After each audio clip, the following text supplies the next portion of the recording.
As an intro to Module 1, I'd like to take a few moments and talk to you about social justice.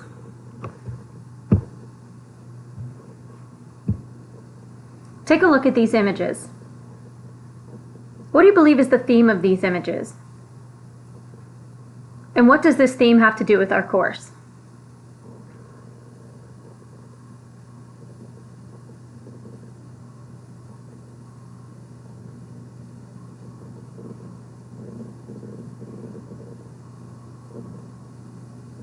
I hope that you've noticed that some of these images are about freedom. As you see this woman here, this young lady, and of course the doves flying out of the dandelion seeds. That it's also about justice, with Lady Justice standing right here. The courts of justice are supposed to be blind, and they balance and they protect the citizens.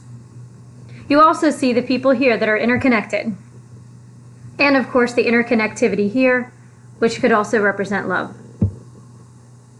Malcolm X once said, "Nobody can give you freedom. Nobody can give you equality or justice. If you are a man, you take it." There have been many views throughout history about how social justice should be applied and how people meet with social justice and freedoms. There are two different types of freedoms that we will be focusing on and discussing throughout this course. One of those is individual autonomy, just individual freedoms, those things that we have to our rights on a daily basis in our small independent lives. And then, of course, there are situational freedoms. These are the freedoms that are enacted upon us by other systems that are within our country, within our jobs, within our communities. Those include political rights, civil liberties, and free markets. Take a look at some of these beliefs. People with higher income have higher perceptions of individual freedom. Can you consider why that might be?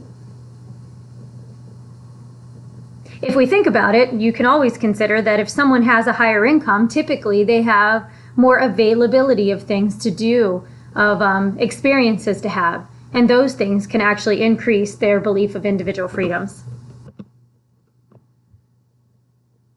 The more political rights and civil liberties are in the country, the higher our perceptions of individual freedom.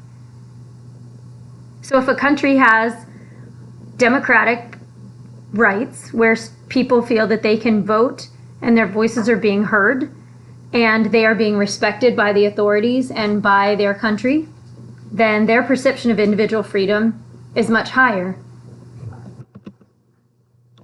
People with higher education have higher perceptions of individual freedom.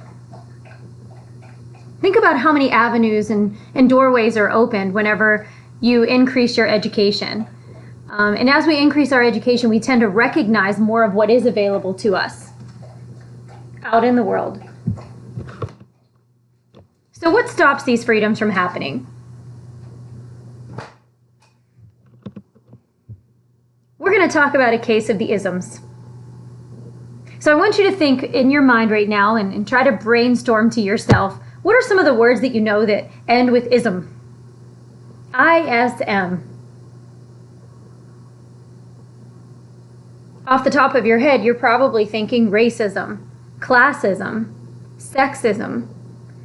And if you notice, what all of those words have in common is that they all formulate barriers for people in one way or another. I have included a document in the Documents and Resources section that is a list of the isms as an opportunity for you to take a look at some of the other isms that are out there that may not be as prevalent in your mind. But all of these things form barriers and can stop freedoms from happening. So what is social justice? You see that I have two columns here, one that says defining attributes and one that says examples of social goals and outcomes. Take just a moment here to consider, what do you believe are the defining attributes of social justice? And what are examples of social goals and outcomes? You may want to pause this presentation here so that you can have extra time.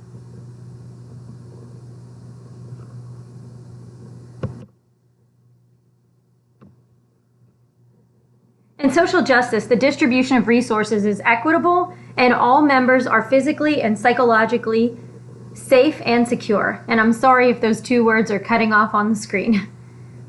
This PowerPoint will also be posted in Documents and Resources for you to view. So overall, the definition of social justice that we will be working with in our modules is just the distribution of resources being equitable and where all members feel physically and psychologically safe and secure. This is an example of what is social justice, an answer to that question that you were just brainstorming. So examples of defining attributes include equity, human rights, democracy and civil rights, capacity building, just institutions, enabling environments, poverty reduction, ethical practice, advocacy, and partnerships. And all of those things, if they're showing up, would meet in these societal outcomes and goals, which would be positive social development, that basic needs are being met and potentials realized, and that there would be universal respect and dignity. And I know right now you're probably thinking, wow, this is pie in the sky type of dream, that there are a lot of things that would have to happen in between to make these happen and to make these goals be realized. And that's exactly why we're in this course, to kind of look at what are the things that we are able to influence in order to help these goals to be realized and to come about. And how is it that as a society we can continue to work towards social justice, even if our little corner of the world is simply our classrooms? How can we promote this so that our students feel that they have advocacy and that they are able to form partnerships in order to make these goals become a reality?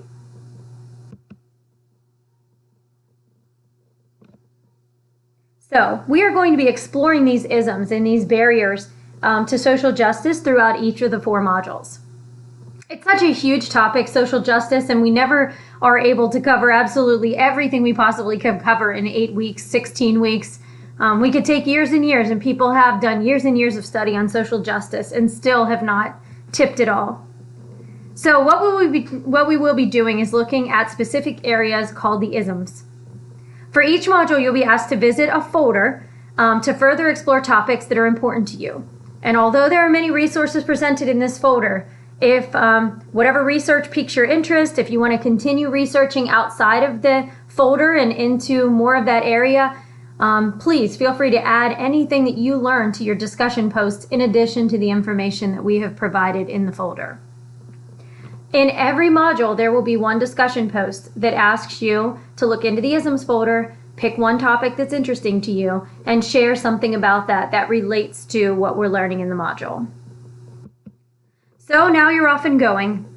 This is the basics of social justice, and we look forward to continuing learning with you.